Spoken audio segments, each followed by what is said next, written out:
And here we go. We are live again. Thank you for tuning in again to this third attempt at the same stream where we're trying to do an impromptu stream about Warner slash Discovery merger thing that's happening and how it's going to affect gaming, how it's going to affect other things as well. Apologize for the technical difficulties earlier, guys. I think we're good to go now. The stream, as I can see it, is stable. So we'll see. What's up, Infinite? How's it going? Eternal Umbra, thank you guys for popping in here and saying hello. I hope your night at work, Infinite, so far is going well. And I thank you again also for joining the channel, dude. It's amazing. I love seeing the green and the FS like next to people's names. It's fucking cool. All right, guys. So Warner and Discovery basically have become a new entity after AT&T cut its losses and Discovery was interested in becoming something bigger, right? So that's basically what happened. Now we got a new entity that's being formed by Discovery and Warner Media, and we're going to talk a bit about how that's going to affect video games and the gaming, what our opinions are about that, with some actual like information that I've been reading through from the news that came out yesterday, and I think it's really interesting. So joining me is Psychonauts and 3-Bit, my two homies that I sent the bat signal to earlier. And you see the bat signal still behind 3-Bit, and because I was like, hey, let's talk about this, because I saw a lot of talk on chat rooms and on Twitter, and it just had me thinking. I was like, hey, let's just like talk about this so it doesn't completely take over our Fun Pop show tomorrow, right? So, yeah. Hey, 3-Bit, what's up, dude? Hey, it's funny how, so I never really changed my background, but it's funny how it sometimes lines up with topics we're talking about. And I think it's relevant here to the Discovery Warner discussion. But yeah, this is a very complicated topic, so I'm excited to dive into different theories about it. And hello everyone in the chat. The new things that SF and the little emojis are awesome. So it's good to see everybody in chat, and welcome. Yes, sir. And Psychonauts, man, my internet is still acting fucking crazy right now, guys. So I will hope. I don't know if this is gonna go well or not. It was running smooth. It could be YouTube, guys. I don't know. It's hard to say what it is. It could be. What's up, Psycho? How's it going, man? Oh, not much, man. I've been good, you know. Fucking, I was on Game Bound Box tonight, so that was a lot of fun. And then you're like, hey, let's do this tonight, and I was like, yeah, let's get into it, because we talked about it a little bit on there, and you know, I was there's things that I said that I was you know, thinking that all the games are going to be, you know, up for grabs and stuff. Then, you know, then I was like, oh no, hold on, remembering like, no, there's only a few, we know, you know, a few are going to be on the Warner and Discovery merger, and then, you know, whatever's left over is what we know. We don't know yet, and that's what we kind of need to dive in and find out what that could be, because that's where, you know, that's what's interesting, because we just don't know exactly what that is. Yeah, dude, 100%, man.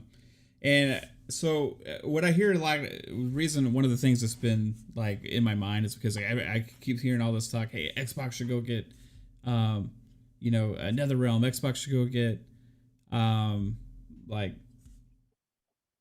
Rocksteady or any of these like big time devs and stuff. And what we don't know is who's actually available, right? And I'll explain why. Because like I want to talk about this IGN article where they had actually asked questions during the press session that they were able to be in the phone call yesterday, and they got some information.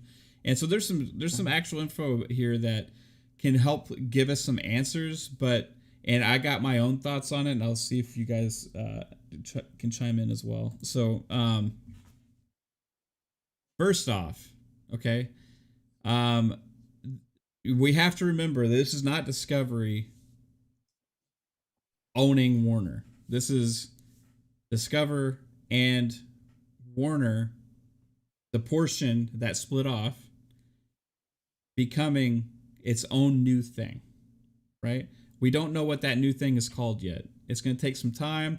This has to still go through a bunch of little bit of hurdles here and there, and then it's going to affect streaming in the future, and all that kind of stuff. So there's going to be new things coming from this, and it's going to affect everything from DC to HBO to Discovery Plus to all these different things in the future.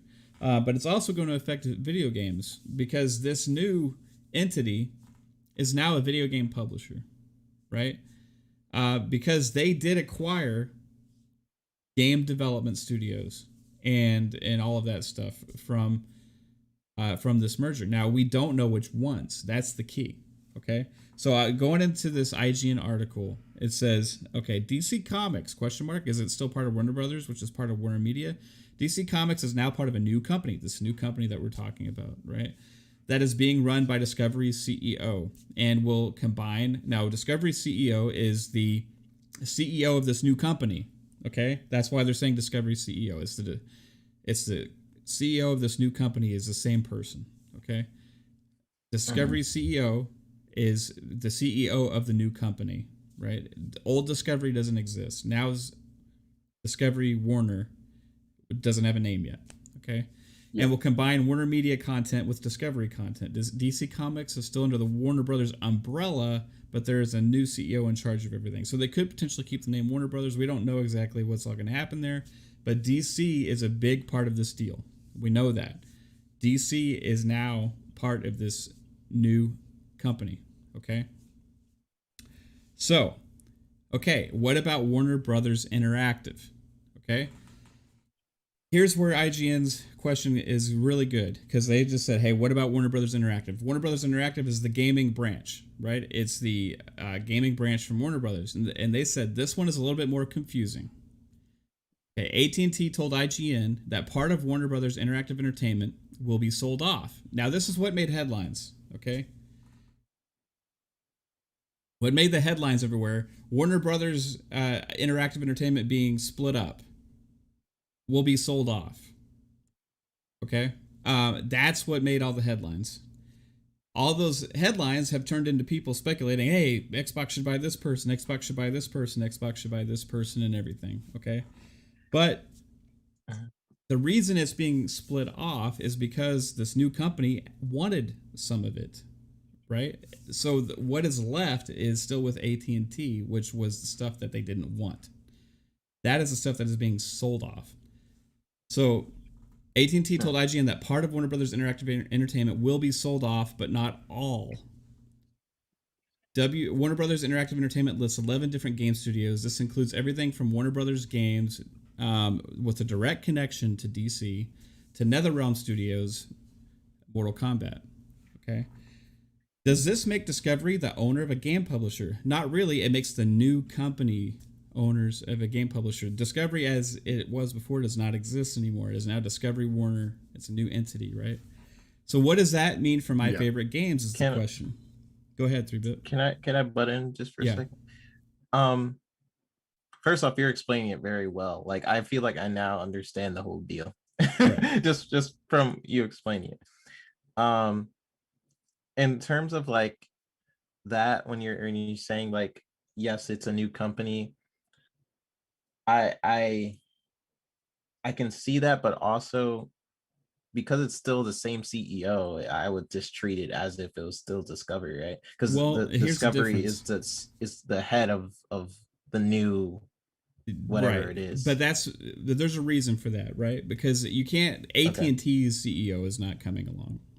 Discovery and Warner or the two that merged. Okay, so he had the highest position out of the people that's available, obviously, to do this. He's also the driving force behind this, right? So that's number one. The second thing is the new board of directors is actually made up of more Warner than it is Discovery. It's almost an even split. Okay.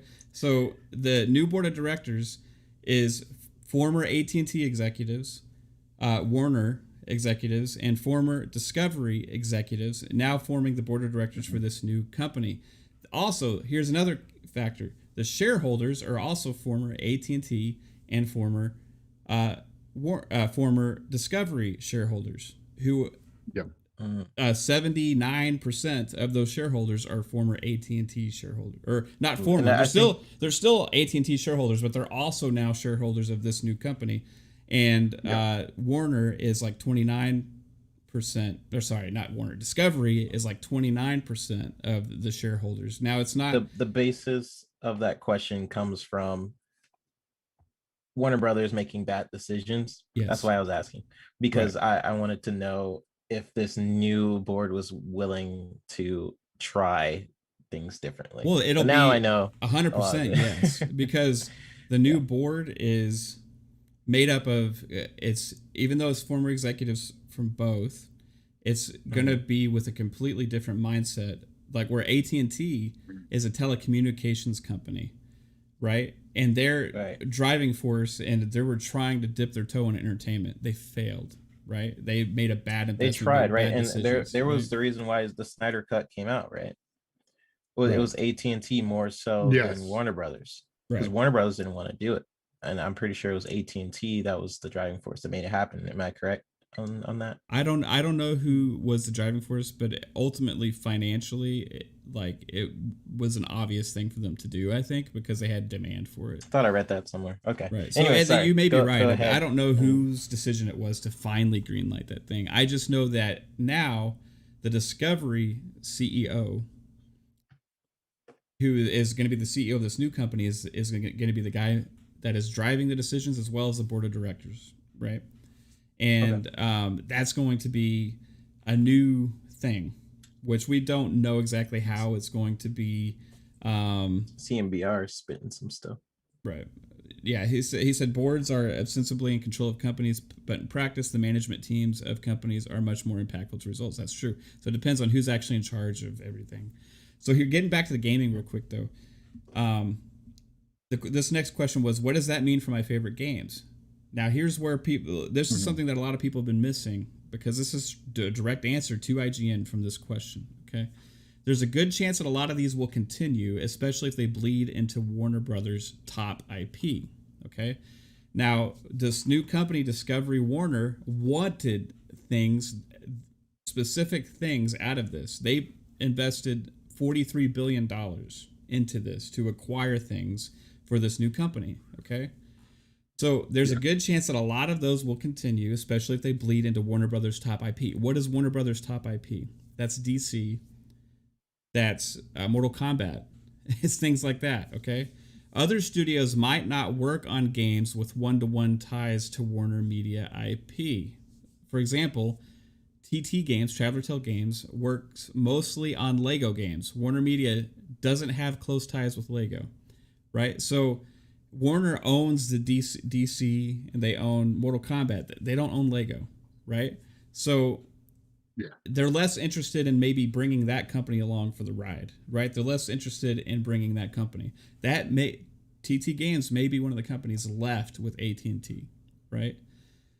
Warner Media doesn't have close ties with Lego. Universal does. If you're looking to sell some studios, you imagine you start there. So here's where I was going with this. If this new company was interested in acquiring all this stuff for entertainment, this new streaming stuff, and they did have an interest in games, which it sounds like they do, they're going to be bringing in specific studios. And this suggests that they would be more wanting to bring in the studios that are the higher value targets, the ones that have closer ties directly to the high value IP. That leads me to believe the development studios that are working things on such as Gotham Knights, working on things such as Injustice, working on things such as Mortal Kombat, and things in Batman, right? So you're talking Suicide Squad. You're talking about Rocksteady. You're talking about NetherRealm, and you're talking about NetherRealm's And both. we know right? they're still So, going to be at E3. And that's confirmed that they're still going to be at E3, So Warner Brothers is confirmed to be there. So I'm wondering if what's going to change there, or if any game has been either canceled for this because of this deal, or if what the production is like now, which we'll get into, I'm sure. Yeah. So my thinking is they are probably going to keep the big targets, the big value with this new company. That was part of the 43 billion, was to bring those on and to have the access to make Mortal Kombat, DC games and stuff, right? So those to me are not probably, now we don't know this for sure because we don't know what was left with AT&T, but those ones would probably not be for sale. What would be for sale is the ones that they didn't want, which would be the ones that AT&T now still retains and are going to be sold off. We just don't know what is for available, what was left. They haven't said that yet. Does this deal, because Warner Brothers is still a thing, right? Yeah, well, within this new or is company, it merging? It's with this company. Yeah, DC, Discovery, Warner is a new thing, and Warner Brothers is part of that. It's part of this new company. Yes. In terms of, and when you're saying sell off the IP, like during this merging deal of the $43 billion, does that not include everything, and they are deciding to sell off certain IPs, or like what would be the purpose of selling some of their IPs? Like if you just bought the $43 billion and you merged a company, because they didn't take all the studios with them, right? They didn't buy everything, right? So No. what I'm asking is, like, how is that still a separate company then? Well, they didn't buy everything. The separate company is the one that bought all this stuff, and so Discovery and Warner are the new company that was formed off of this acquisition merger, right?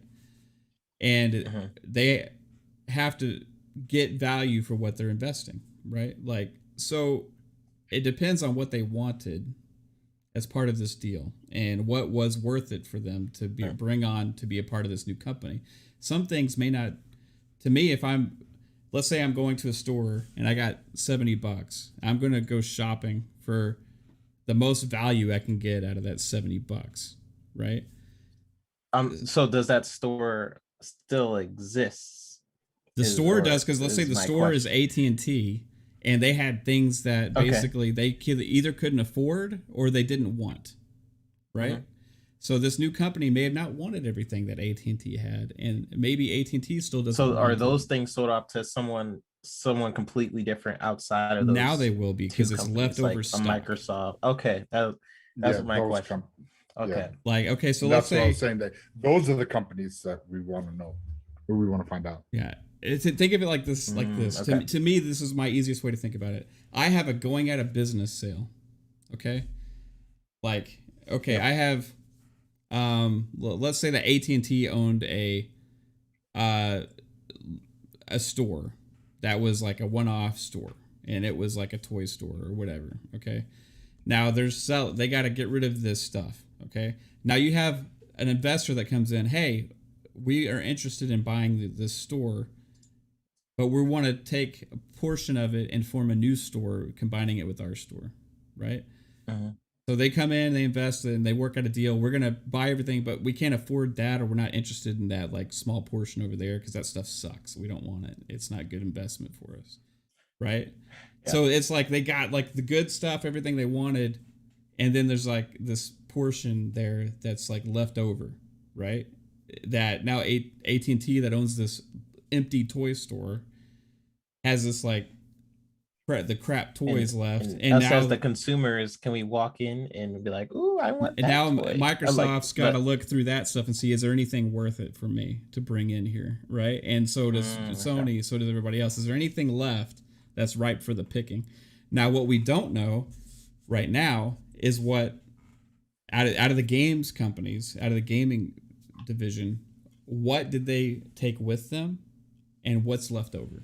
That has not been clear. Yeah. That is a very like simple way of explaining it in a way that like might make sense. Some people might be completely wrong to some people, but like for me in my that brain, makes that's the way sense it works. lot more sense to me because I was kind of confused about it as well. Yeah, CMBR in the so- chat is like making some awesome Yeah, he is. points and all that stuff. That's to you, like dude. awesome. So I guess I'm acting as the audience of asking you guys questions about like what's going to happen. So if that's the case, Rocksteady is probably not sold.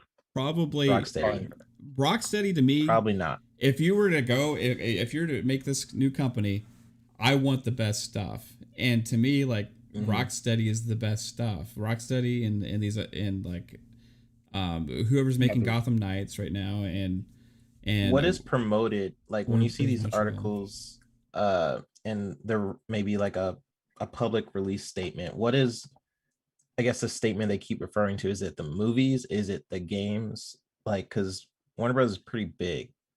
Are they referring to the comics or IP? What do you mostly see? Because I think that's very important. Is it the gaming studios? The gaming studios is what we're seeing. That is, what didn't get brought into this merger. This is where we don't know what studios are left on the table at AT&T. So whatever the release was, the public release of Discovery or whatever, they were talking about the games mostly for the most part. Well, so the merger of the Warner and AT&T and Discovery is everything Warner.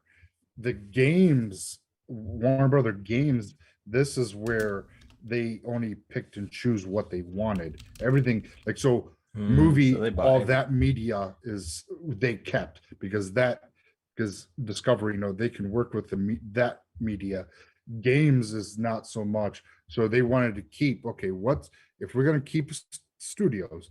What studios are going to do the best for us? Because so right now they got what was it? Warner Brother Games, and this was Avalanche Software, Monolith Productions, NetherRealm Studios, Rocksteady Studios, TT Games, Playdemic,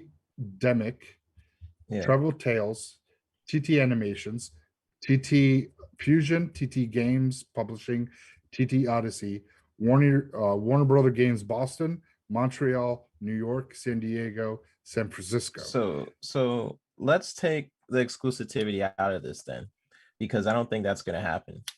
If this is what you guys are telling me in terms of like them keeping certain studios, Discovery is still going to have the IP. So if anyone wants to make maybe not all of it, but probably the big ones, right? That's another thing we don't know. Yeah, right. And that's where we're, so Avalanche, I believe, is making the new Hogwarts Legacy. So that'd be something that they probably want to keep because Harry Potter is a very big franchise, and that's part of the, that would be a gaming studio that they want to keep, especially NetherRealm and Rocksteady, and probably all the Warner Brothers. So what's really left over is Monolith. Is this the Lego I could think of? Because I would want Lord of the Rings, I would want Harry Potter, and I would want Batman. So the rest and DC and all DC, the DC, right? So like Injustice or something like that. Yeah. So if I was them, the only company I wouldn't buy if I'm trying to save money after my $43 billion would probably be Traveler's Tales, because they just make the Lego games, but every other, and possibly Monolith, but they haven't made the last two games that were anything that's part of any of the franchises.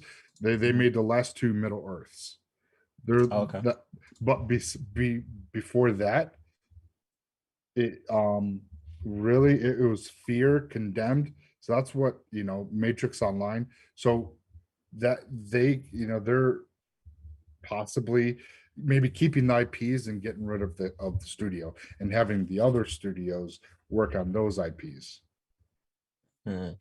because they That's, really that's definitely interesting. because after that we really haven't, after Middle Earth, really they haven't done anything Yeah. at all. Yeah. That was 4 years ago. Thanks to my wife also for joining the channel. That's funny. She wanted to use those emojis, I think. So Yeah. Aman makes a good point here, and where he says Discovery could also just become an IP distributor like Lucasfilm Games, where that's a very good point, because they could not bring, technically they may not even see value in bringing in the studios, although right now those are games in development, so I think that's not as likely currently, but in the future they could decide, okay, we're just going to hire other studios to That's very or smart, license out our because IPs to other studios. when we heard about the rumors, we heard that Warner Brothers was in debt and they wanted to sell off their studios, like, months ago. Where they was talking Yeah. about this, and it makes sense, like, for you to maintain an IP and just license it out, and you don't have to do any of the work internally. So that's actually a good point of where they might be headed. Is this still very early? So we'll see what the direction is of that company, but I can totally see them becoming like a licensed distributor, because IP is what you buy companies for, right? You buy it for that IP so that you can use it and replicate it as many times as you want, and that's why people buy IPs in the first place. So yeah, it would probably be more value to them, if I'm thinking of like business wise, to license out those IPs. Maybe I would probably sell out most of my studios and keep the IPs and just let other people do the work. But we'll see. We'll see what they do. Now, not the question. Now, wasn't the Hogwarts Legacy, wasn't it delayed? That game was. It was, yes. So, was it delayed because of this? I don't Because think that so. studio, they don't know what their future was, so they held off until after this merger, possibly. I would think that's like We don't know. Possible. like speculative right now to think anything like that potentially, because I think Yeah. everything right now is like it isn't as was basis for like operating right now for a while until all these things become more finalized, and any of the things in the recent or the near future probably won't be affected that much. And that, when I say near future, I'm meaning like maybe 2 years out or so, I would think, because also their whole plans of this becoming a bigger streaming service may not happen for a while as well, because they also say, hey, for right now, HBO's Max is still going to be a thing, Discovery Plus is going to be a thing. Those are currently not affected, but they will be in the future, right? In the future, there will become one bigger streaming option probably out of this, and that's the whole plan. That's the whole reason for this to begin with, and that goes with Discovery not really capable of making the kinds of entertainment that Warner has, and Warner not being able to survive under AT&T because they don't know what to do with them. So it just makes a good merger to, hey, combine all this content to one company that can compete with the other streaming giants. And this is another form of consolidation, right? Where we've been talking about consolidation, all these different things. Now it makes more sense. What the ripple effects are. These are both entertainment companies, right? Merging, as opposed to AT&T being a telecommunications company. It's kind of like Google getting into making games, right? They don't know how to do it, right? AT&T didn't know what to do with this stuff as much, right? So now this makes more sense. And it's more of a plan for the betterment, the success of this, and also all of the franchises. And we just don't know what the shakedowns are, right? CMBR in the chat says shareholders will soon vote on approving this transaction. If they do, we'll know a lot more about the finer details. Exactly. So we don't know a lot yet. So The purpose again of starting with the gaming thing was, again, everybody said, hey, Xbox should buy these guys, they're up for sale, they should buy these guys. We don't know who's up for sale. We don't know any of that. We know only that they new company is likely to continue the biggest franchises and IP. I mean, I don't think so. Well, CMBR was saying the shareholders will soon vote on improving this transaction. I'm not sure. They probably already have. Now it's up to the FTC to approve it, right? Because otherwise we wouldn't know about it if I think the board is already public. The former execs of the board of directors approved it. Like, I'm the sure companies, and now the shareholders have to. Because this is a public company, right? I mean, I'm pretty sure Warner Brothers, AT&T, they're all public companies, so we need to know about the transaction, right? I'm sure the board has some agreements, but I mean, he's saying that the board's reaching it. Okay, so the boards have, that's what I thought. So the boards have, but the shareholders. Otherwise, we wouldn't know about it, right? Right. So the boards and the shareholders are different. The board is like the executives, right? And now it has to go down to like the little people, the people that are investing into the company. I'll get a vote, right? So that's the shareholders. So not necessarily little, like a lot of rich ass people probably in there, but you know what I mean. There's not the people that actually sitting at the table making the decisions. Oh, okay. I misread what you were saying. Okay, gotcha. Yeah. So otherwise we wouldn't know about this deal. With the vote, the shareholders, that this information is going to become more probably informative, because they're going to have this information to vote on, right? And most likely everybody's going to vote yes. So CMBR says you were thinking about it right. It's in the 8K filing with the SEC. I would like to know, CMBR, what do you do for like work? Because I've noticed you before in some of my chats when we have more interesting discussions like this, and you're like extremely like informative and well spoken for this kind of information or something. Yeah, like the Bethesda talks, exactly, because you're extremely helpful, and I appreciate that, because I am not that guy. I have common sense thinking, but I'm not a lawyer, or anything like that. Obviously, I just find the stuff is interesting. That's super. Oh, there you go. That makes sense. Private equity firm. Yeah. Okay, cool. I'm glad I'm thinking about it right. Let's get you on this show right now, CMBR. Come on, man. And run your own investment firm with 5 investors. That's awesome, dude. That's really cool. So, this whole thing is interesting because you think about like the different IPs Warner Brothers has, like Looney Tunes or the Space Jam movie coming up, and how much does this affect that as well? I know we were talking about the games portion, and for the most part, we pretty much can just speculate on that because we don't really know. Like, while we keep saying like Traveler's Tales, and I'm saying Traveler's Tales, like that's probably gonna be sold off. I'm pretty sure Lego Star Wars makes a lot of money, so I'm not sure. I keep thinking about what companies are gonna sell off, but it's like they're not gonna sell off probably anything Harry Potter related. People love Harry Potter. People love Batman. They're probably not going to mess with that. And then they have like Lord of the Rings, which is like a valuable IP. So I can't. Yeah, because that's why we were thinking that it's anything that really tails in with the those major like movie IPs, those video game companies. So NetherRealms, Rocksteady, and possibly like Avalanche, because they're doing that new Hogwarts Legacy game. Those 3 possibly could just stay with the Discovery Warner merger, because those are the top 3. Those are your big, heavy hitting gaming studios that are going to pump out games and do it right. So they know that they don't have to work, wonder what they're going to do. It's the other ones that are up in the air, because they said 11 studios. Did they say 11 studios are going? They already set the amount of studios?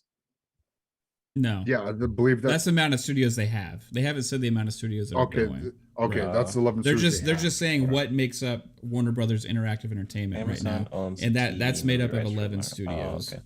So 11 studios is what they have to work with. Now we don't know which ones are going along and which ones are being sold off.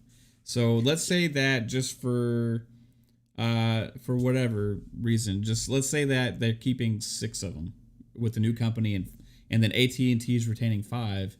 Those 5 would be sold off, okay? And then the other 6 would continue their projects under the new Warner Discovery company, right?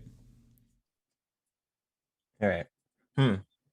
This whole thing is very interesting because we know they're still confirmed to go at E3. So I'm wondering if their E3 presentation is gonna like just erase the Warner Brothers Interactive logo and just put the by next month, or they'll just keep everything, the way it is.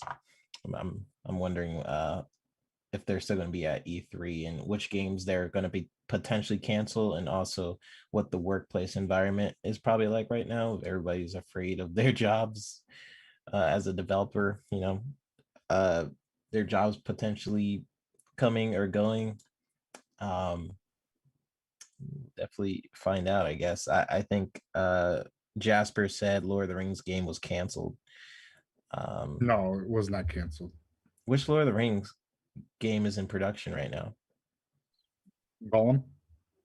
The Gollum game? Oh, yeah. That's the only one that I know of that's Lord of the Rings that's in productions right now. Unless it's something else that they I can't think of anything were else. making. It was just Gollum that I knew of. Yeah, and I think all these games that we probably know about right now, for the most part, that are supposed to be coming out in the next couple of years. Honestly, I think those are probably going to stay in motion, especially the ones that have the big hype for them, right? What I'm curious of, personally, is this rumored Avengers versus X-Men game that NetherRealm's supposed to be making, right? If NetherRealm goes into this new company, does everything transfer over smoothly with that as well if they are making that game? And you know what I mean, because it's not a DC game. They don't own the rights to that. You know what I mean? So that's things like that are more interesting to me to think about. It got canned. Oh, I messed the screen up. Sorry, guys. So the Gollum game got canned. Yeah, the Gollum game got canned. It looked pretty bad, so yeah, I don't mind. Jasper says it's the Lord of the Ring MMO. So that was something that I vaguely remember hearing something about that, but that was so many years ago. Which studio's making Gollum, or which studio was making Gollum? I don't know. It wasn't Avalanche. Monolith. No, not Monolith. I'm looking at the Not sure about movie rights. Yeah, the TV rights I know is Amazon, and it probably works like Netflix or something. They have a X amount of seasons, maybe, but they don't fully own it. They probably are leasing the rights or something. But who knows? Amazon is very rich, so maybe they outright bought it. Now, this also has implications more than gaming, right? Like, this has a lot of implications on DC as well, and other things that we're interested in that Which I'm glad, because DC is not doing the best sometimes with their decisions. Right. Which is why I was more glad about this deal, because of the leadership at Warner Brothers. They're so like uptight and they don't know what the heck they're doing. Especially with the Snyderverse and how much they have, like, Zach had to deal with their nonsense. And I don't know, they sometimes make the weirdest decisions. So I'm kind of glad this happened, because I kind of want to see a different Warner Brothers. Warner Brother, like DC, has so much amazing stories and IP, and I would love to get into that. Hey guys, we have a special guest. This is awesome. Let me fix this here.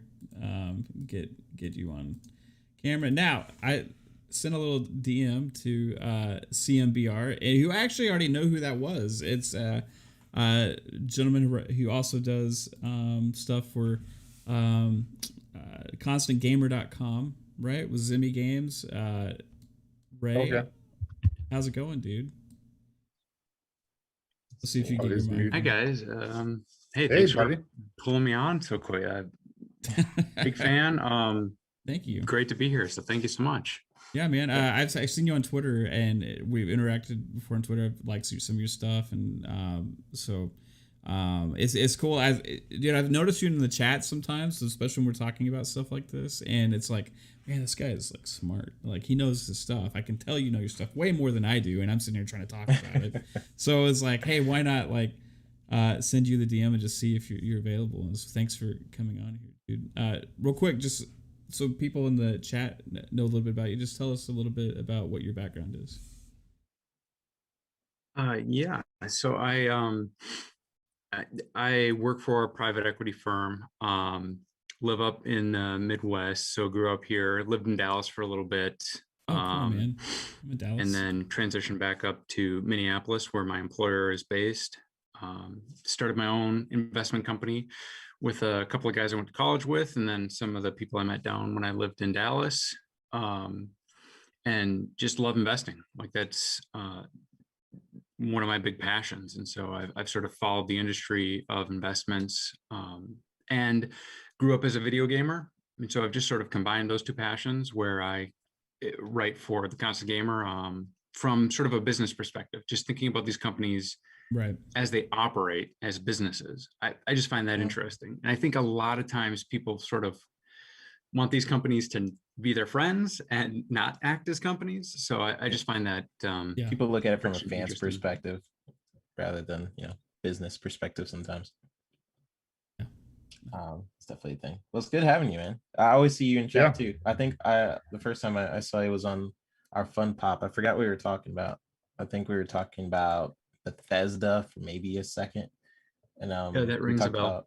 We talked about public and private companies. So I guess let's talk.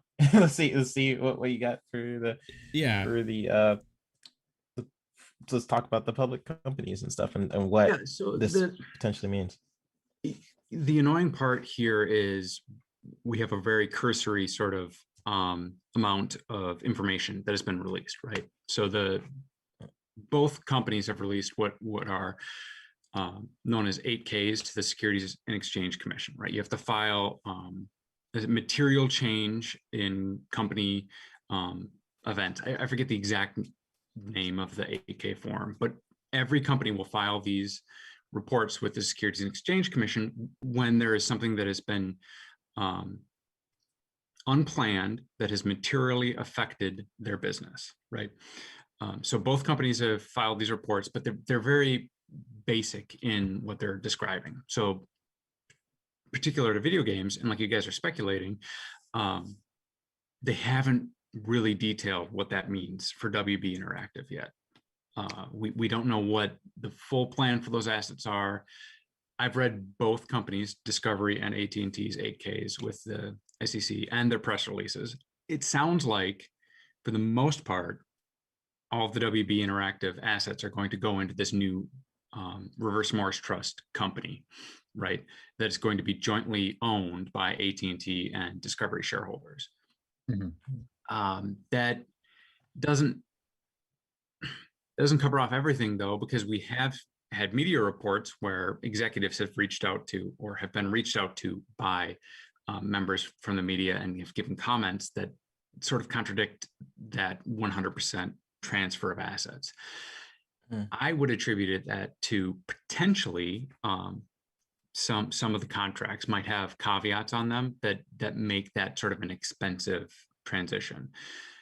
Certain contracts will have change of ownership clauses, or will have certain sort of just triggering events in it that can cause one company to owe another company a lot of money in the event of this type of. You think like Amazon maybe with the rights for Lord of the Rings might be potentially? Yeah, I mean, so you're licensing this from AT&T. If AT&T were to change ownership or it were to be bought out, sometimes those contracts have a triggering clause that says, we don't have to pay you anymore, or we get a kickback, or could be any number of different sort of economic transactions that take place in that. So it might be that AT&T holds on to certain assets in the WB Interactive space based on that, but without having insight into those individual contracts, I can't speak to it. So it's 100% speculation. What I can say is that they didn't explicitly call out WB Interactive assets in either of their press releases or filings with the SEC, which to me says that as a whole, taken as an entity, this new business doesn't really view the video games portion as super material to their operation. Interesting. Okay. I would agree with that for sure. Well, which could mean that it would be easier to sell those assets, to sell those development companies, right, to an outside interested party, and then just continue to license the access to the intellectual property. Or they could wholesale sell the intellectual property for a lump sum, depending on the price,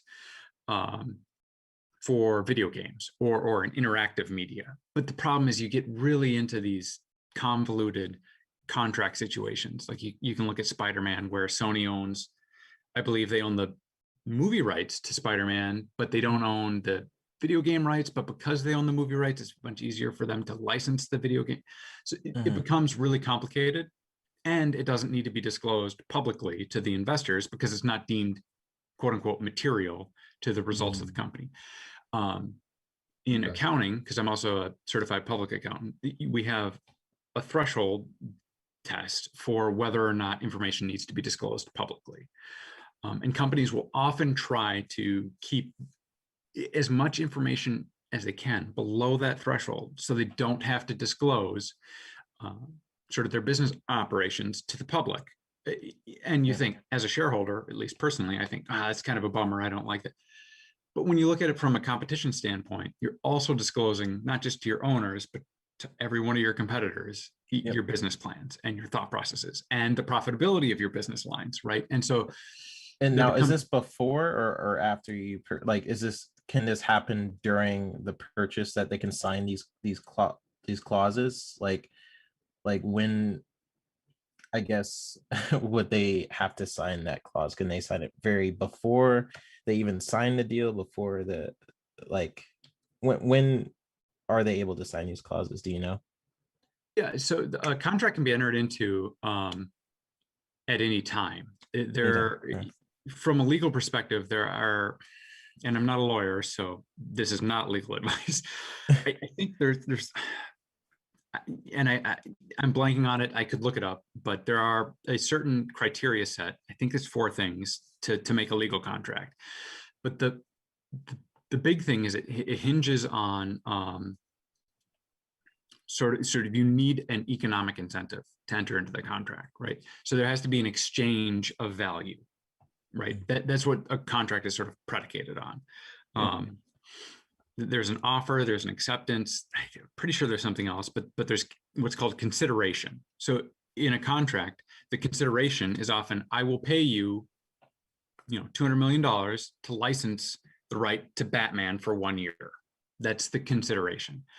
A consideration doesn't even need to be monetary, or you don't have to price it in dollars. It can be promises. I will give you, access to our servers for this amount of time in return for being able to market on your platform or something like that. That would be considered consideration. Have value, though. It just has to be something of value. Yep. So those contracts can be entered into at any time. But to your specific point, 3-Bit, this new company, the question is, they don't really own intellectual property yet, right? Because the company has been formed, it legally exists, it's filed with Delaware. You can look it up on the Delaware Secretary of State. You can see that the business exists. That's great. But until the shareholders approve this transaction, that company doesn't actually own any intellectual property yet. So this new Discovery Discovery and Warner merged company isn't operating with intellectual property assets yet. So until this really gets consummated and approved, and then signed off on by the regulators in the United States, and perhaps whatever other jurisdictions the company operates in may have their own regulators that have to sign off on this deal. But we know Until how long that took all with the goes through. Bethesda deal, right? That took a while. That took Exactly. several months. Yeah, and they just take time. Like there's a lot of red tape that has to get approved and signed off on. But until that happens, this new company will not be able to reach agreements or sell assets or et cetera. And I believe they were targeting the second quarter of next year, 2022. So anywhere from April to the end of June for this transaction to fully close. So I wouldn't expect too much movement in those assets until after then. Interesting. So, we won't really. When do you think we'll know what is actually happening with WB Interactive Entertainment as far as what is moving along to this new company and what is staying with AT&T and potentially being sold off, right? When do you think we'll get that kind of information? I would expect within a couple of months, we'd get a lot better sense for that. The companies will probably speak to, especially if they get the investors to sign off on it, right? Because the shareholders of both AT&T and Discovery will have to vote to approve this transaction. That's usually a rubber stamp. I would be very surprised or shocked if this doesn't get approved by the shareholders. And there'll probably be a press release. There'll be a filing with the Securities and Exchange Commission, which would really sort of detail out some of those more nuancy things. But again, if WB Interactive Entertainment doesn't hit that threshold, they might not include it in that disclosure. And concurrent with that, they might be having conversations with interested third parties, Sony, Tencent. I don't know. They're probably not Google, because I think that they're half-heartedly following Stadia. I think Rockstar was interested, right? Yeah. Microsoft was interested. Microsoft was. It was like a couple. EA was interested, I think. Right. And if I'm an owner of an asset, I'm reaching out to every single one of those company executives, right? Because I want as many bids on my asset as I can get. So I imagine that those conversations are maybe not underway right now, but they would be happening. So it's hard to say. And given that they haven't disclosed the intent for those WB Interactive, the video game assets yet, and it sounds like they haven't deemed that material to the new operating company that's being formed, it could be longer before we really fully understand what's happening with those assets, unfortunately. Right. Yeah. So It's going to be really interesting. it's just like it's crazy, because everywhere I'm seeing, hey, Xbox buy this, Xbox buy that, and it sounds like from what you're saying, it's actually reasonable for people to actually be saying that right now, because they may be having those kind of discussions that we don't know about. At the same time, like, we don't know what actually is being moved on until they release that information, and maybe there was a little bit of interest with the bigger IP of games that they were working on, is what this IGN article says from Julia Alexander. And that's where I've been basing some of my opinion on, is based on some of these articles. But like you said, maybe they release the information that they have with the media as maybe not necessarily correlating with what you've seen from the filings, right? So that's very interesting. A difficult part about it too is a lot of this can be fluid. So you have media reaching out to try to get more clarity, but sometimes these negotiations are still fluid, right? I've seen transactions which have been negotiated over 18 months, and there was an initial offer, and it just took 18 months to close that initial offer, and the terms never changed. I've seen transactions happen in 6 months, and it is entirely different than the initial offer, right? So it really is idiosyncratic to the individual deal. But yeah, it could very well be. It's not unreasonable to speculate that these assets could be sold, right? Right. So guys, forget everything I said earlier. I've completely changed it's my like way of what we were thinking. saying, that Because it's like if you're buying a company for 43, was it is it 43 billion billion Yeah. dollars. Well, billion, then I Billion. would and you're merging a new company from that 43 billion dollars. It's like what is the purpose of that merge? Is it to create more um entertainment? Is it just to maintain those IPs and do what they want with it? Like that's the question I would ask. Like what was your initial purpose for that merge?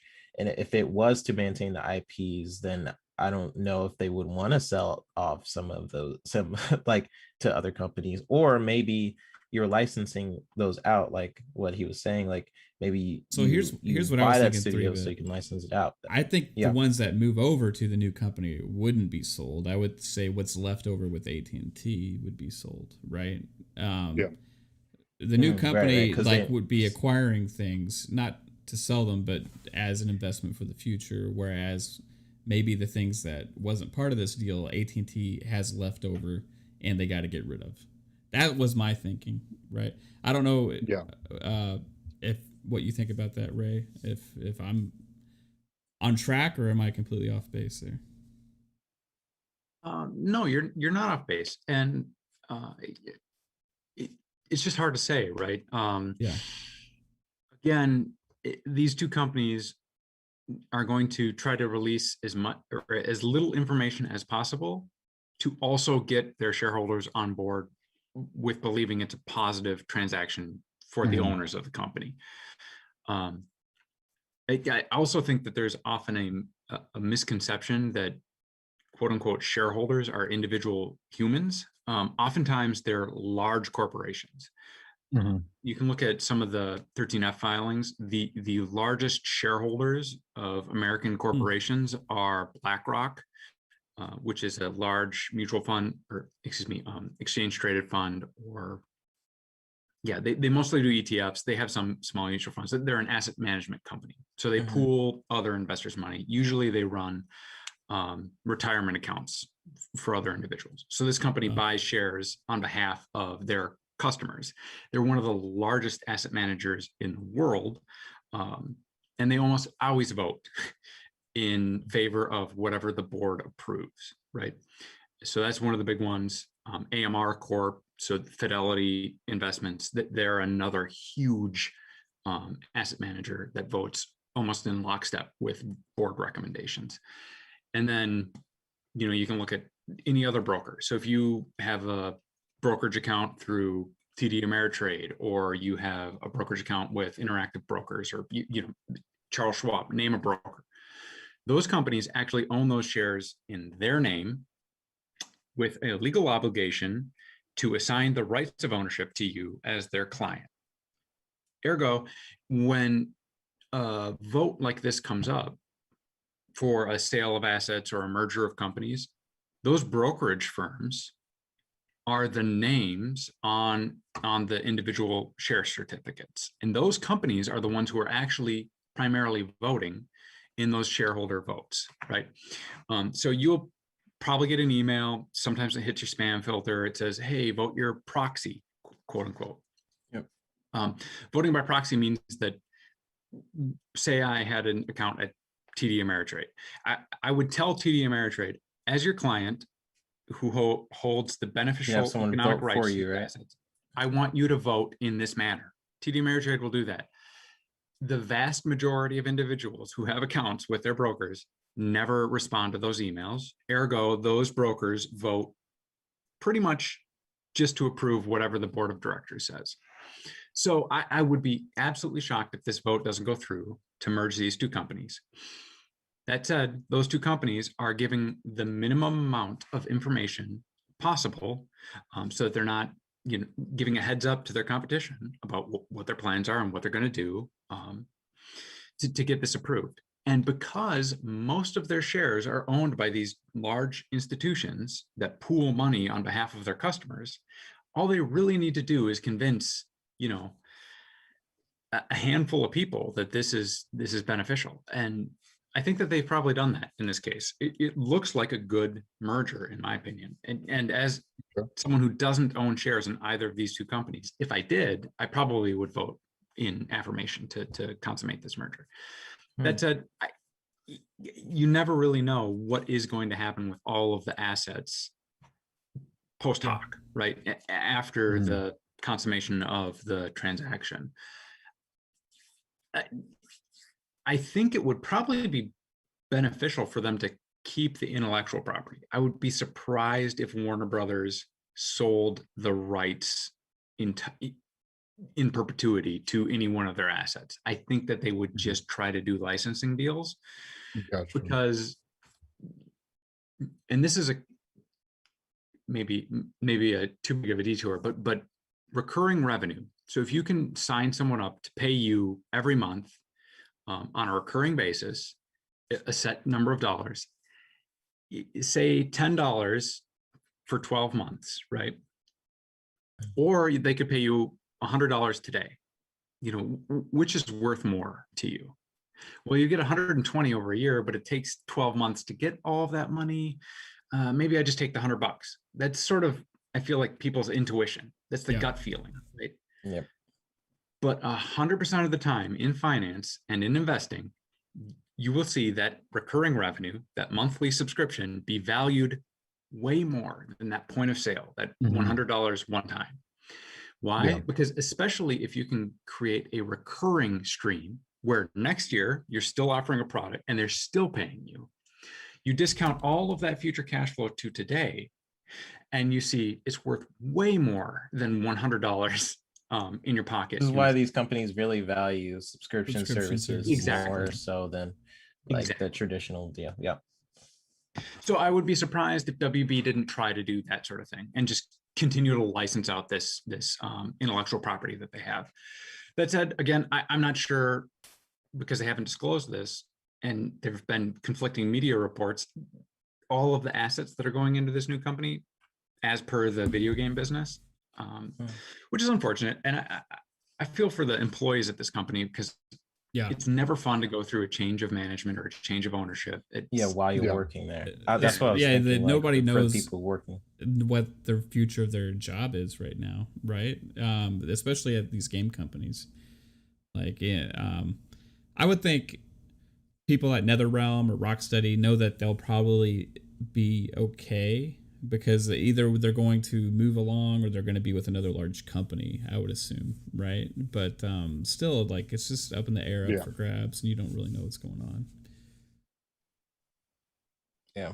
It's just sort of that uncertainty that looms over you until this all gets resolved. And unfortunately, it sounds like it's going to be a couple, well, maybe even a full year before it finalizes. But I guess the contract thing of what are the initial terms is what, from this conversation now, I'm more interested in. Is it recurring revenue where they're licensing these stuff out, or it is a lot of money? I'm thinking about it like there's $43 billion.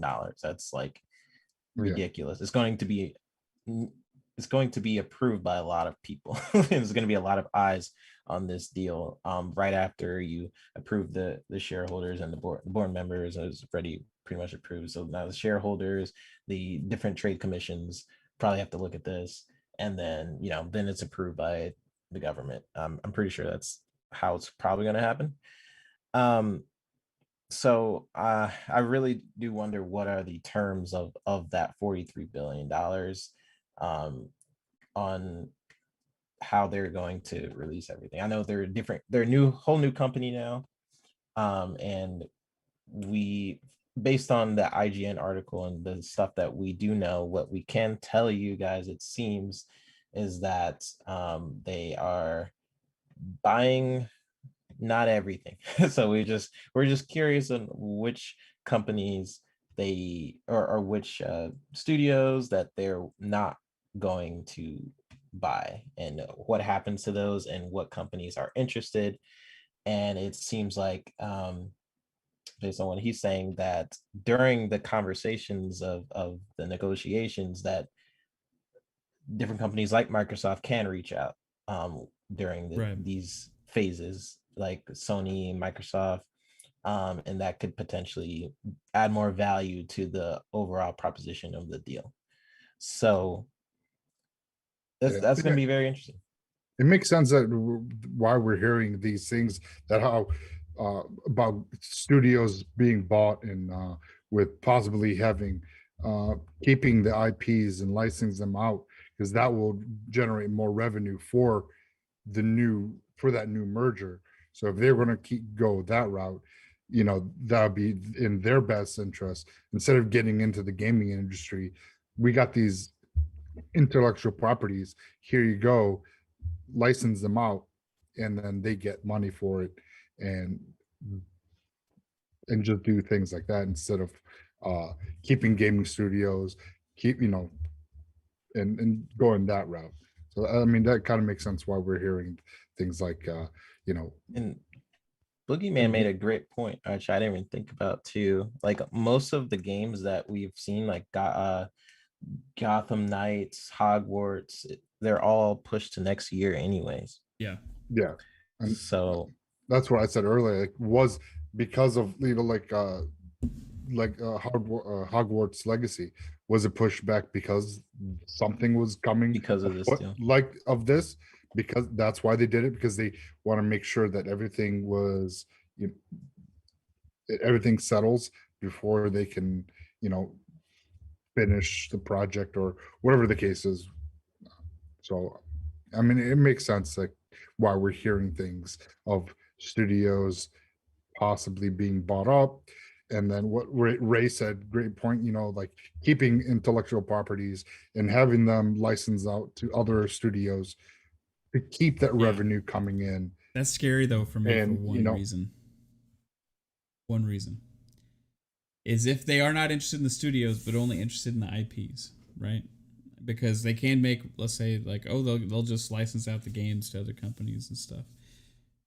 Would that potentially mean, like, in the future, a Mortal Kombat game not made by NetherRealm, right?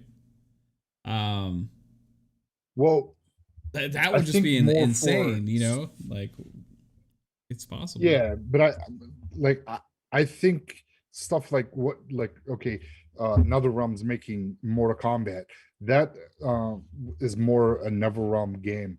But like NetherRealm's making Injustice, that's Warner Brothers, that's a DC IP. But so it's something like who that owns the probably stay. I don't know, man. Like, okay, this is a question for Ray. Like, okay, so sell off NetherRealm's. Yeah. So I could translate your question. So I guess if you were to look at all the different companies that has been acquired, what is like the percentage of them continuing to make that project or maybe movie, video game? What is like the percentage of them continuing that or just outright dropping it? I know EA, when they bought which company was it? 1313. What happened? Was that BioWare? Who was working on it? I don't think that was BioWare. I don't remember who was working on that, but well, EA was working LucasArts. Lucasfilm or like that. LucasArts. So EA bought out LucasArts and that game was canceled, right? Mm-hmm. But they were like deep in production of it, and clearly they put a lot of money into that project. But I'm wondering, like, I don't think that will happen here, Mav. I think here's the reason. Just hear me out. Okay, I'm not saying that Mortal Kombat would cease to exist, but if the world in which, okay, let's say that WB actually is the full IP holder for Mortal Kombat, and it's not attached to NetherRealm, the studio, right? Let's say that Warner Brother owns the rights to Mortal Kombat, and NetherRealm is just a development studio. Now, NetherRealm makes the Mortal Kombat games now, right? But let's say that this new company decides, okay, well, in this world, we aren't interested in bringing in the studios, but we're only interested in the IPs, right? And we're going to continue in the future making games with these IPs, but licensing them out to companies to make these games. And they'll find companies to make these games, like Lucasfilm is right now, right? That would potentially lead in the future a world in which a non-NetherRealm company makes a Mortal Kombat game.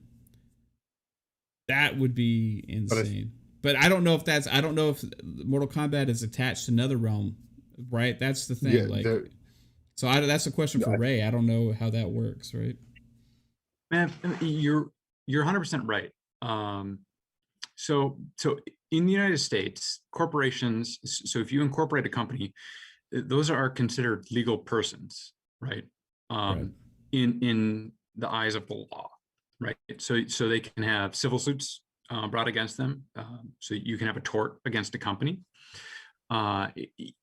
These are entities which are given quote unquote personhood in the eyes of the law, both from the individual state in which they operate or states, because as a federated society, each state is its own legal entity. It has its own state sovereign rights.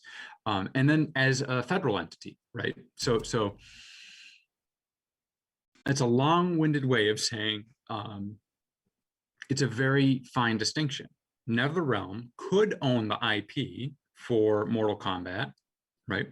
But WB as the whole, if NetherRealm is a wholly owned subsidiary of WB, even if NetherRealm owned that IP, it could be transferred to the parent company at the parent company's whim, right? So it's sort of like a parent and their children.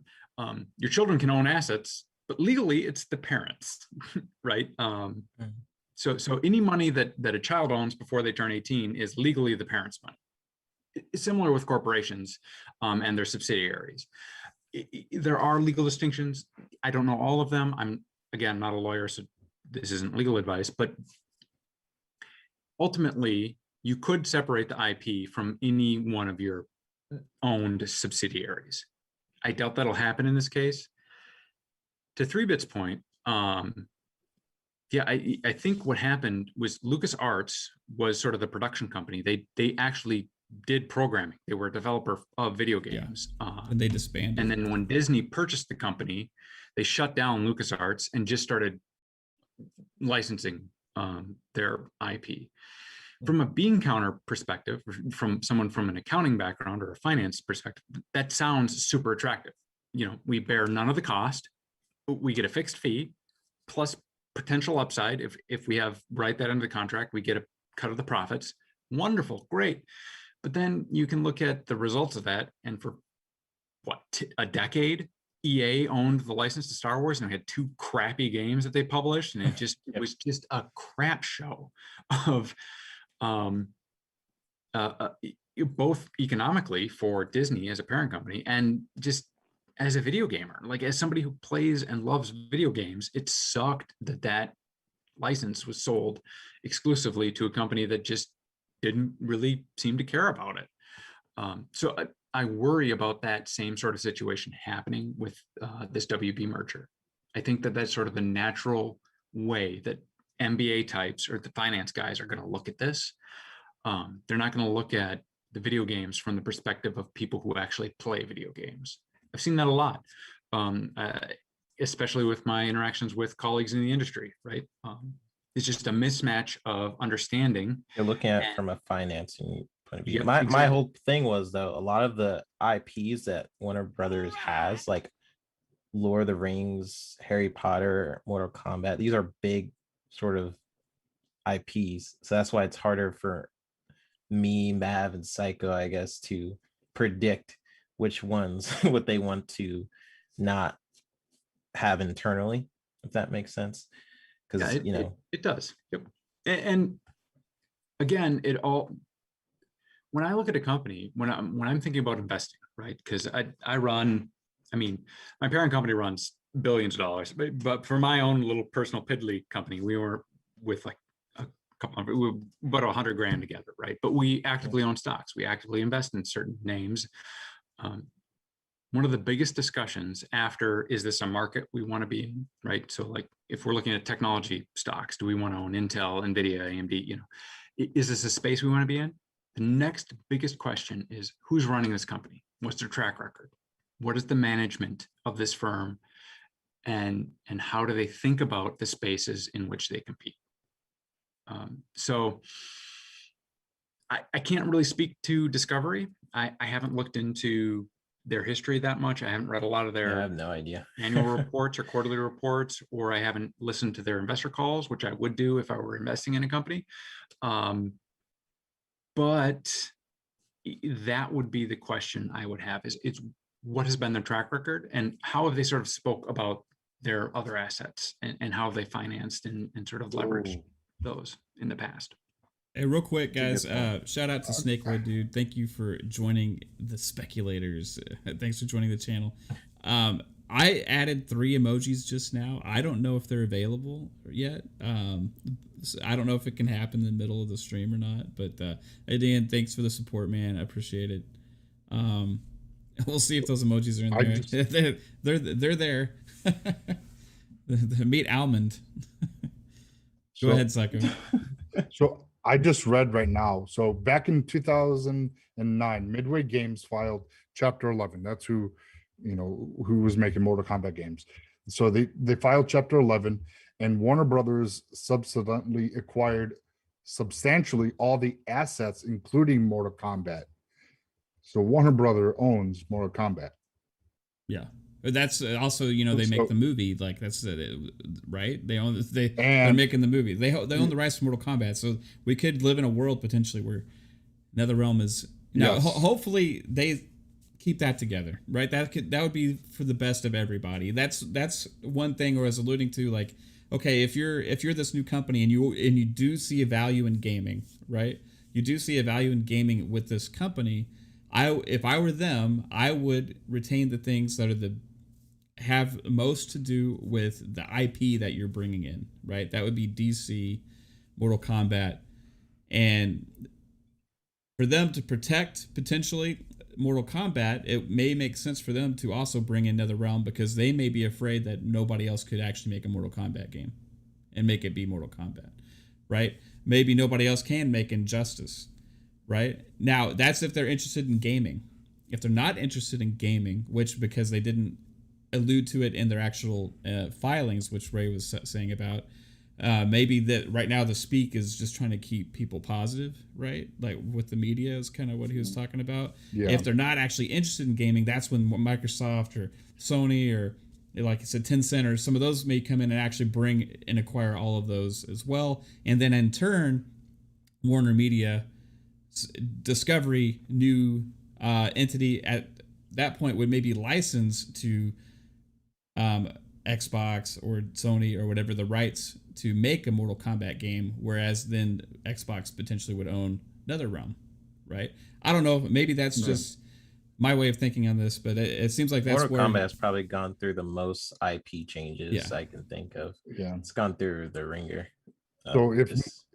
So if Xbox bought NetherRealms, then they could then buy license the rights to Mortal Kombat and continue making the games. And I would think that would have to be part of the acquisition of NetherRealm. There would have to be some kind of an agreement within that deal. Does that sound feasible, Ray? Like something like that could potentially happen? Yeah. So again, without any sort of insight into the actual contracts, Psychonauts, that was a great point. When they filed Chapter 11, so there are a couple different types of bankruptcy in the United States corporate law. Chapter 11 is a reorganization, so the company isn't wound down and sort of quote unquote legally killed. So what happens in a Chapter 11 is typically any equity investor is wiped out, right? So you lose all of your equity investment. The companies who have lent to the bankrupt corporation then become the owners, right? So your debtors sort of take over the equity ownership of your company. So you exchange the debt in your corporation for equity. In accounting, so every time a company publishes its financial statements, it publishes a sheet typically on one page that's called a balance sheet or a statement of financial position. That statement has assets listed on one side, typically on the top, and it has on the other side what are called the debts or liabilities and shareholder equity, or just sometimes owner's equity. Those two tranches need to balance, hence balance sheet, right? So everything that the company owns has an offsetting valuation. It was either financed by debt or it was financed by the owners who own those assets. In a bankruptcy, the company basically says our debts are too big, right? We won't be able to finance into the future our payments that we owe to our debtors. So we can't pay our banks anymore. I'm pretty sure Warner Brothers has huge debt, which is why they even considered selling it. Yeah. And actually this spinoff, the 43 billion, a big chunk of that is going to be this new company is taking on debt that AT&T owns. AT&T isn't getting paid 43 billion in cash, but they are offloading a bunch of debt into this new entity. Yeah. But that said, when you do a Chapter 11 bankruptcy, again, Warner Brothers purchased those assets, but they also purchased the legal entity that owned those assets. So the ownership from a legal perspective could still be with NetherRealm. I'm not 100% sure. Again, I don't have any insight into the contracts. It could go either way. From my viewpoint, what is the most beneficial? If I'm thinking about it from a financial standpoint, I would look at it as how do I maximize the value of whatever asset I'm either trying to sell or I'm trying to create a recurring revenue stream against. And I would look at the IO Interactive, right? So the IO Interactive spinoff from Square Enix as sort of illustrative of a good transaction that worked out for both companies. Right. Square Enix got a payment by the management company from IO Interactive, and IO Interactive got to keep the Hitman license, right? So they still own that license. That was really fascinating because it seemed like it went pretty smoothly. Yeah. And from, you think about it from an outside perspective, like why wouldn't Square Enix hold on to that? Is it valuable? They don't have the expertise in producing those video games. And as a video game company, Square Enix understands the value is really in the development, right? All it really takes is one or two crap games to really tank the value of an intellectual property in the video game space, right? Bearing some caveats. I mean, there are some evergreen franchises out there, but by and large, I would say that that's true. And I think Square Enix understood that. My question is, do the management teams at Discovery and AT&T, and now this new Discovery Warner Brothers company, know that? I don't know. Hopefully they do. Hopefully that's when you would look into their portfolio. That's what you were saying earlier. Like you would, that in order for you to consider investing to that company, you would look at their history and see if they have done similar things like that in the past. So yeah, well, I guess we'll see. I am actually interested too. I want to see what has Discovery purchased in the past. What kind of investments have they made? Have they bought anything like Warner Brothers in the past? And if so, how did they handle that company? Like what is the history? Is this the same person that was in charge when they bought that company? All that different, ripple effects of things you could just speculate on. Like I'm not planning on investing into Discovery, but I do find stuff like this really interesting and fascinating. I've made videos about it on business stuff. But I guess we'll see if NetherRealm is like a separate thing and they still like sort of act as their own individual company. That'll be interesting on seeing what happens. I don't know, but I love these new emojis you got going on, Psycho. Yeah, that's great. It only lets me use the first four. It doesn't let me use. Maybe I have to refresh my page. I did. That's what I did. Yeah. I love it. But no, Ray was he definitely made a lot of questions that he answered a lot of the questions that we had and brought light to some of the things that we were unsure of. So it was a fresh take to get a further look into what the possibilities of what this outcome could be.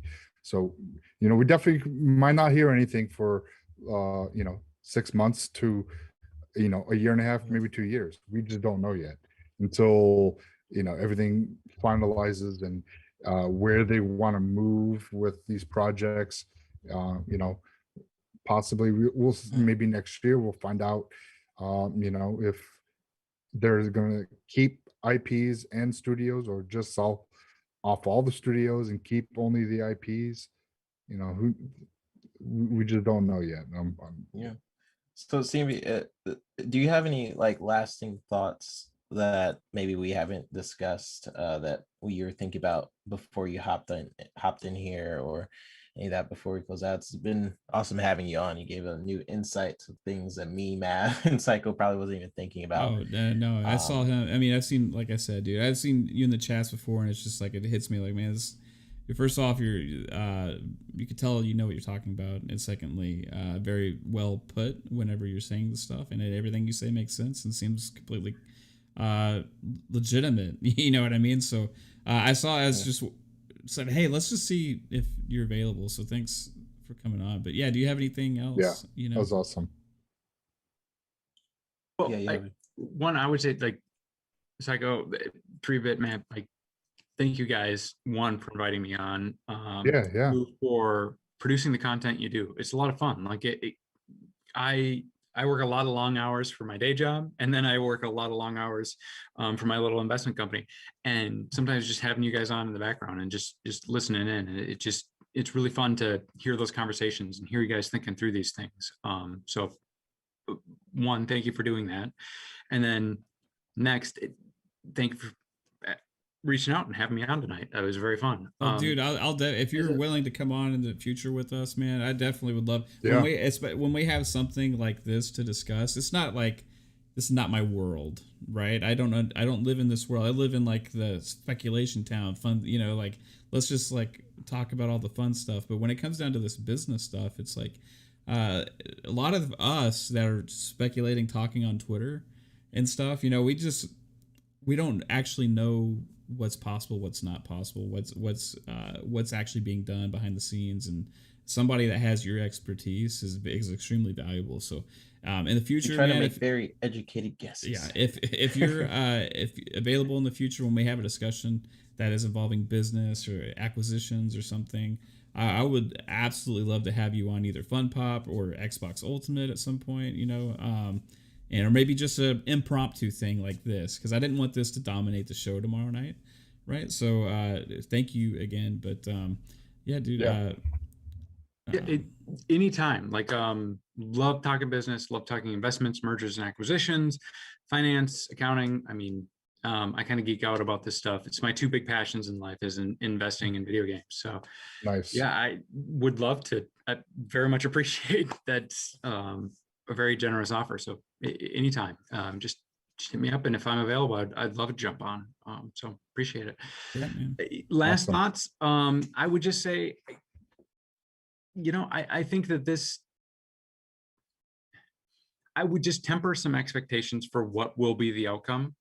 My general expectation, again, not having read into either AT&T or Discovery's management history or sort of what deals they've done or what their track record has been, because I don't invest actively in either of those companies. I haven't looked to invest in either of them.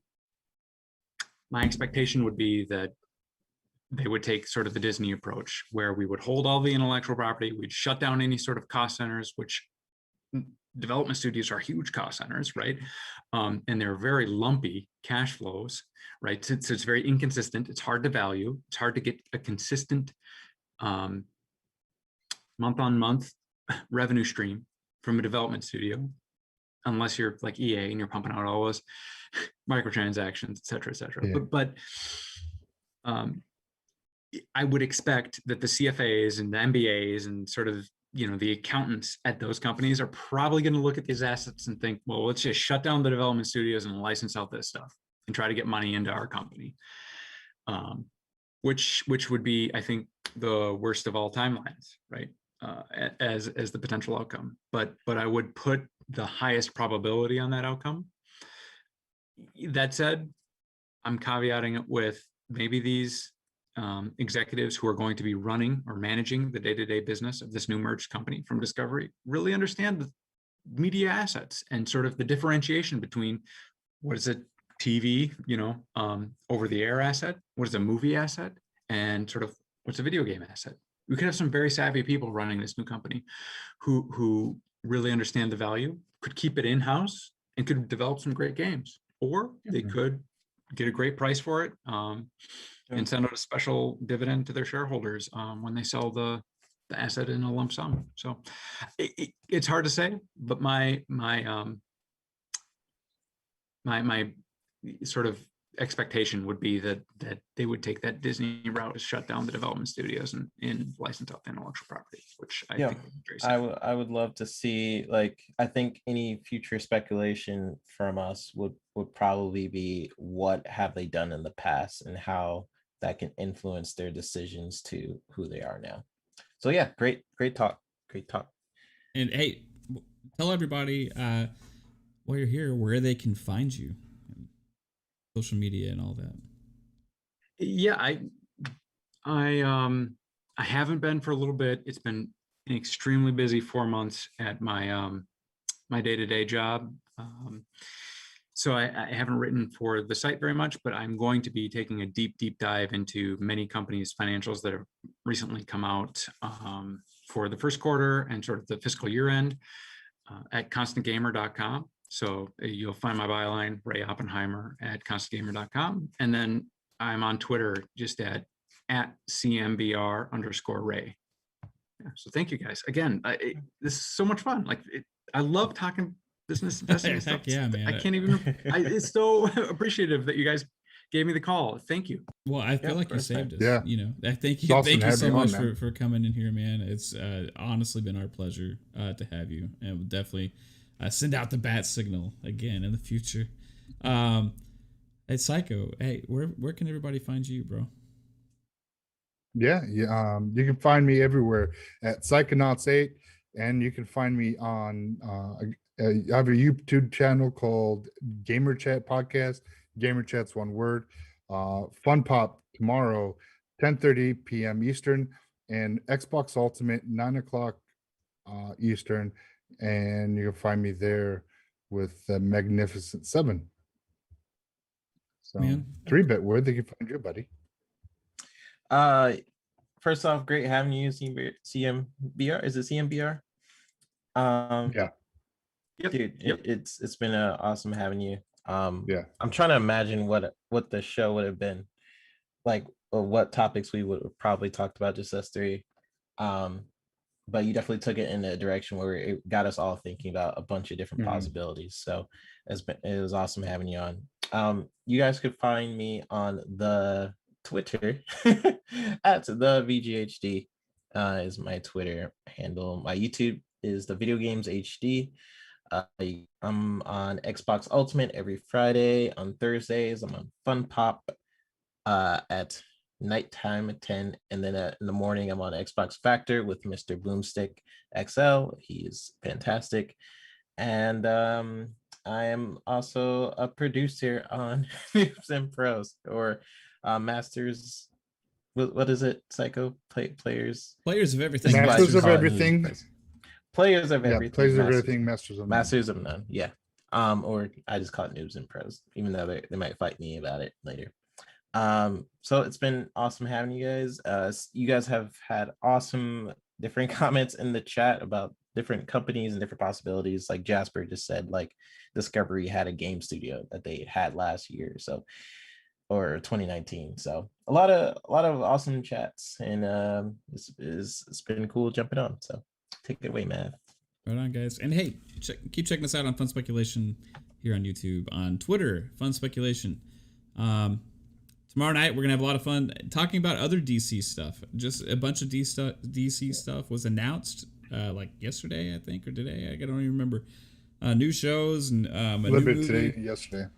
Also, hey guys, we just found out there's a new Time Splitters coming. It was just found out on Twitter. Hey, Wario64, I guess, put that out there. So yeah, someone posted it. It might have been Jasper. That's like early, like way earlier. Oh, now my arm hurts. Yeah, I just felt it. It's sore. Holy crap. Okay. I just got my first shot today, and I was Yeah, fine until just this very second. Hey guys, again, thank you so much, and we will be seeing you again. Also, hey, Friday night Xbox Ultimate Podcast, 9 p.m. Eastern as well. Forgot about to mention that, but thank you guys in the chat for watching. Thank you again to Ray for joining us. 3-Bit Psycho, it's been real. It's been absolutely incredible discussion. Thank you guys. You have a good one. Take it easy. I'm trying to find my OBS so that way I can send it out. All right, bye.